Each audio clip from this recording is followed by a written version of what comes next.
Então, pessoal, aqui é o nosso terceiro vídeo da série, a gente vai falar sobre a terceira lei de Newton, conhecido como o princípio da ação e reação. Então, basicamente, para toda força de ação, existe uma força de reação de igual intensidade, mesma direção e sentidos opostos. Então, é como se eu, vamos imaginar aqui a Terra e a Lua, a gente sabe que existe uma atração gravitacional, entre esses dois corpos. Bom, a mesma força com que a Terra atrai a Lua é a mesma força com que a Lua atrai a Terra. A gente tem a mesma intensidade, tá vendo? A força F igual a força F. A mesma direção, ó, as duas estão nessa direção, mas em sentidos opostos. A Terra está sendo atraída para lá e a Lua sendo atraída para cá. Tá? Então, esse é o princípio da ação e reação. Às vezes as pessoas falam e confundem muito a ação com consequência, né? Então, quando eu, por exemplo, dou um soco na parede, a minha mão vai sentir a mesma força, tá? Então, isso é ação e reação. A mesma intensidade da força que eu faço na parede é a mesma intensidade da força que a parede vai fazer sobre minha mão. Agora, eu posso quebrar a minha mão e a parede continuar intacta. Isso é a consequência da força sobre a parede e a consequência da força sobre minha mão, né? Então, a gente não pode confundir consequência com reação. Então, aqui a gente não sabe definir bem qual é a ação, qual é a reação. Mas eu posso dizer, se essa é a ação, então essa é a reação. Ou essa é a ação e essa é a reação, tá? Porque as duas forças aqui são iguais, tá?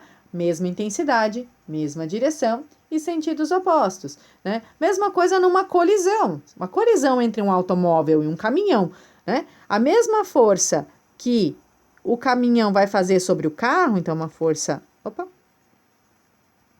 força F para cá, o carro vai fazer sobre o caminhão uma mesma força para lá. Essas forças têm mesma intensidade, mesma direção e sentidos opostos. Mas se a mesma força, por que o carro estragou mais que o caminhão? Porque toda uma estrutura, tem toda uma outra dinâmica ali envolvida, né? O carro tem uma massa menor, o carro tem uma outra estrutura, mas a força é a mesma intensidade, tem mesma direção e sentidos opostos, certo?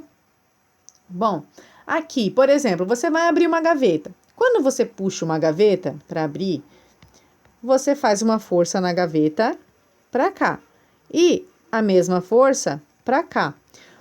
O que você precisa tomar cuidado é que isso aqui é um par de ação e reação, que a gente chama, né?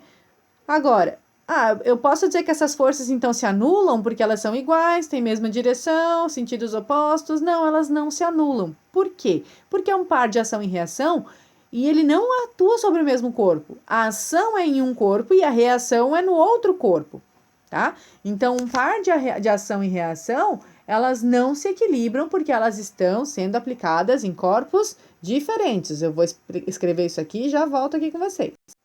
Então, aqui, como eu falei para vocês, o par ação e reação, ele não se equilibra, porque as forças agem em corpos diferentes. Uma força está na mão e a outra força está na gaveta. A mesma coisa, uma força é a Terra traindo a Lua e a outra força é a Lua traindo a Terra. Então, uma força está na Lua e a outra força está na Terra. Então, essas forças não se equilibram porque elas estão em corpos diferentes. Um memezinho básico, né? O Newton ali, eu nem sempre causo uma ação, mas quando eu causo, isso provoca uma reação. A gente, de novo, tem que tomar cuidado só para não confundir ação e consequência com ação e reação, certo? Então, pessoal, essa é a nossa terceira lei de Newton aí resumidinha, e o próximo vídeo eu vou resolver uns exercíciozinhos sobre esse conteúdo, tá bom?